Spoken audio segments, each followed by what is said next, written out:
এখানে আসার পর কেমন অনুভূতি হচ্ছে আপনার? অনুভূতি খুব ভালো। পাটগ্রামের সোনারখাঁচা থেকে খবর জানাচ্ছেন সহকর্মী নূরনবী ইসলাম রাজ।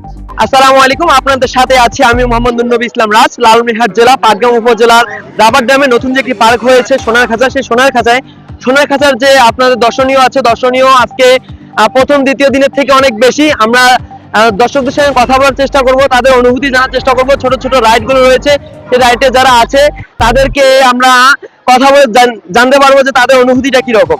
এখানে আসার পর কেমন লাগতেছে? অনেক ভালো। তুমি কি নাগরদোলায় উঠছো? না, দোলনাতে উঠছো? কেবল আসলাম। ও কেবল আসলা? কোথায় কোথায় ওঠার ইচ্ছা আছে? সবগুলোতেই উঠবা? কে কে আসছো? আমার বাবা, মা, আর ফুপি আর আমার দাদি। ও সবাই মিলে আসছো? তোমাকে ভালো লাগতেছে না খারাপ লাগতেছে? ভালো। এখানে আসার পর তোমাকে কেমন লাগতেছে? আমার ভালো লাগতেছে। তুমি কি নাগরদোলায় উঠছো? উঠছি তো। নাগরদোলায় উঠে কেমন লাগছে? ভালো লাগছে। আপু, তোমাকে এখানে আসার পরে কেমন লাগতেছে? ভালো। নাগরদোলায় উঠছো? হ্যাঁ, দোলনাতে উঠে কেমন লাগতেছে? ভালো। এখানে অনেক ভালো লাগলো, সবকিছুই ভালো লাগতেছে, ঘুরেও ভালো লাগতেছে, টিকিটের মূল্যও ঠিক আছে, সবকিছুই মিলে আলহামদুলিল্লাহ ভালো হয়েছে। সুপ্রিয় দর্শক, আমি যে জায়গায় দাঁড়িয়ে আছি এটা হলো নৌকা।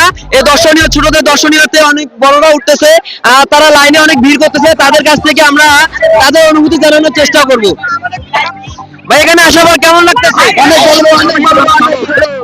তোমরা কি এর আগে কখনো উঠছো এখানে?